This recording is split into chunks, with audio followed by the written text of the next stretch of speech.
Hello everyone, welcome to Real Science Challenge. I'm Kent Louie, science teacher and talking head, broadcasting from beautiful Vancouver, Canada. And today I want to share the best Pro-D I've had this year regarding assessment, specifically standards-based assessment, or otherwise known as standards-based grading.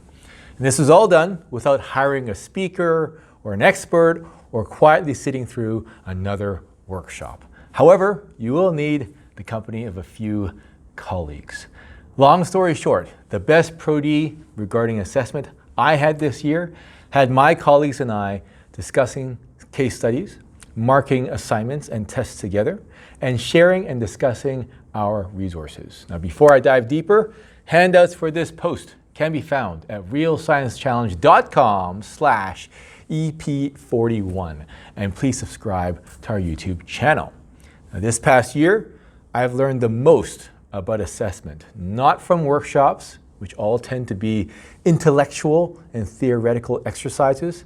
And don't get me wrong, those are important and there's a place for it in my Pro-D. But this year, I learned the most from discussions in our science department. And the following are some things we've done during our meetings to foster discussion.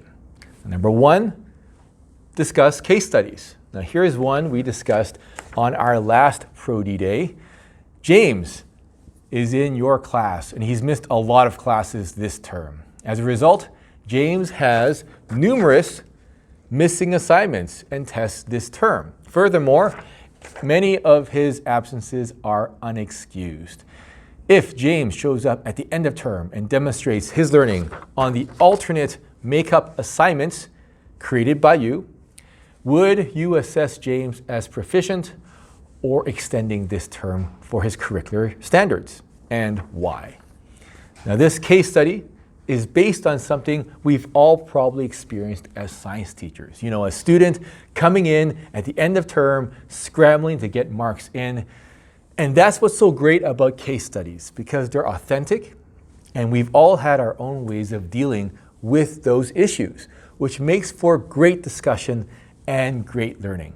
Now, I've come up with some more science-focused case studies in our handouts that you can download on our website. Number two, mark something together. For example, with my department, I gave colleagues a copy of a student's final exam, at least a written portion. And I asked colleagues to mark each response using a 4-point proficiency scale from emerging, developing, proficient, and extending. Now, it turns out we didn't all agree on what was proficient or extending. For example, we didn't all say number 6 was proficient or number 2 was developing. However, we were within one level of each other, which is good enough, because the point of this exercise is to show whether or not we are similar in what we're looking for in a response. You know, if I say a response is an extending response, while another colleague says it's proficient, then that's good. We're close enough. However, if I say a response is extending and another colleague says it's developing, well, then that's something we should probably discuss and hash out. Number 3, share and discuss sample work. Now, during our last meeting on our Pro-D day, I asked department members to bring 2 different tests or assignments that were used to assess 2 different science standards. Now, one colleague brought a test and talked about how the written response questions were used to assess application, while another colleague shared a project that was also used to assess application. And I shared a project as well and how it assessed, you guessed it, application too. Now, what's interesting is how we assess application through such different contexts and real examples. I mean, what does extending or proficient look like on my project or in my colleague's extended response or my other colleague's project? That's something that we could definitely hash out and would definitely push my practice forward. Now, that's it for this post. Please smash the like button or subscribe button below, or better yet, leave me a comment.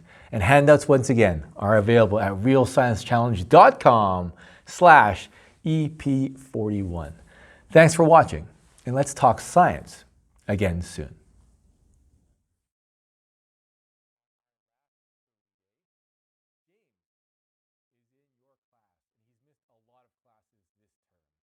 result, James has numerous missing assignments and tests this term.